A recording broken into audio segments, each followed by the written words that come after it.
Hello, my name is Jenson K, and today I'll be presenting my research project for meteorology on how the Earth got its oxygen. I hope you enjoy. Scientists refer to this event as the Great Oxidation Event, or the GOE. And with that, I present to you, Go Girl, Earth's oxygen story.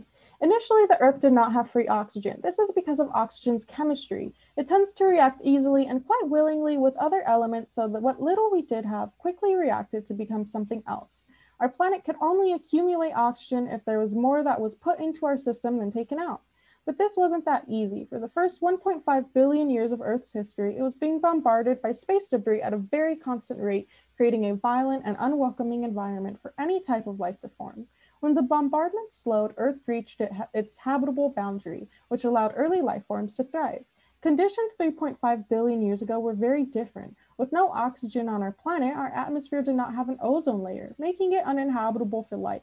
Our atmosphere consisted of nitrogen, water vapor, carbon dioxide, and methane, giving our sky an orange color, and our oceans were full of iron, silicon hydroxide, sulfur, and even chlorine, causing our oceans to be green instead of blue.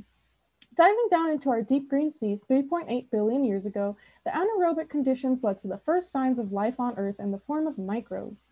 Then, a little bit after, we get the star of our show, photosynthesizers. So our first photosynthesizing bacteria, cyanobacteria, showed up as early as 3.5 billion years ago, created some stromatolites, and began producing oxygen as waste in the shallow seas. Around 2.5 billion years ago, this fart air, oxygen, began to accumulate in the oceans, reacting with iron and other compounds present, and created layers of rust that settled to the bottom of the oceans to create our banded iron formations. These are present around the world on various continental shelves, but they are the thickest and most extensive in Australia, holding up to 300 trillion tons of iron. But the layers that make up the banded iron formations are representative of our planet's biosphere taking its first breaths of oxygen billions of years ago. After this, the ocean rested for 700 million years and also caused the first mass extinction of anaerobic microbes that once thrived in the oxygen-free oceans. But eventually, the oxygen reacted with all it could in the oceans. It started to enter the atmosphere. With oxygen entering the atmosphere, our planet started to change drastically. At the time, our sun was younger and 30% weaker than it was today, so it was our greenhouse gases, carbon dioxide, and methane that kept our planet warm. However, the oxygen reacted with CH4 and CO2 and eventually decreased their concentration so much that the Earth's temperature started to decrease as well, which threw our planet into our very first ice age. Global glaciation began around 2.4 billion years ago, and while there were several possible events that occurred, the longest one was called the Huronian glaciation and lasted for 300 million years. These extended global glaciations and the reduced carbon dioxide put a strain on the life present and even caused another major extinction event where 90% of life forms went extinct. But eventually, greenhouse gases accumulated throughout the glaciation and once again began to warm the oxidized planet, bringing her out of her first ice age 2.1 billion years ago. But during this ice age, life under the ocean that did manage to survive began to evolve into more complex multicellular organisms. This is because more oxygen allowed for more complex life to form and eventually led to multicellular life.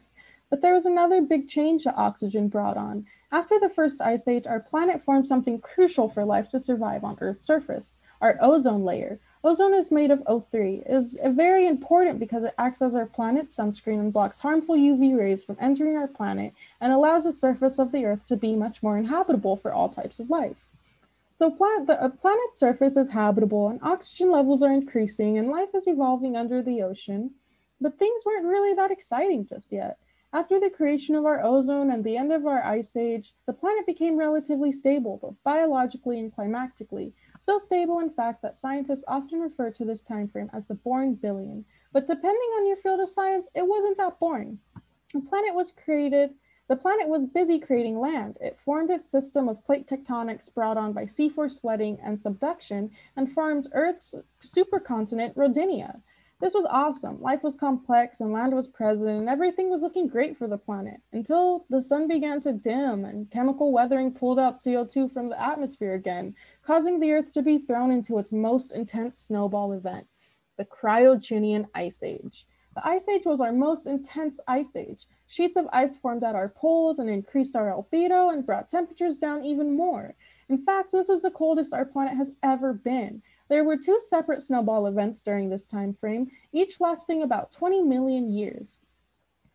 The Sturtunian Ice Age, which began 700 million years ago, and the Moronian or Wagner Ice Age, starting 660 million years ago. But how did these conditions end? Our planet's surface was frozen from the poles to the equator, but beneath the frozen surface, our oceans were active. The life that survived was busy evolving, and plate tectonics were changing the shape of the Earth as well. Volcanoes were busy erupting until eventually there was enough greenhouse gas to begin to warm the planet and break it out of its ice age. Thus, 630 million years ago, the Cryogenian ended, and more complex life forms were able to evolve with the changing environmental conditions. Species started to sexually reproduce, which allowed for greater diversity in life forms. But what about oxygen? As the Earth left its Ice Age period, oxygen levels finally rose enough to support these diverse life forms of the Ediacan period, which lasted from 635 to 541 million years ago, causing what is known as the Avalon explosion. This was important because the Avalon explosion paved the way for the better-known Cambrian explosion, which is when most of the life forms we see today evolved.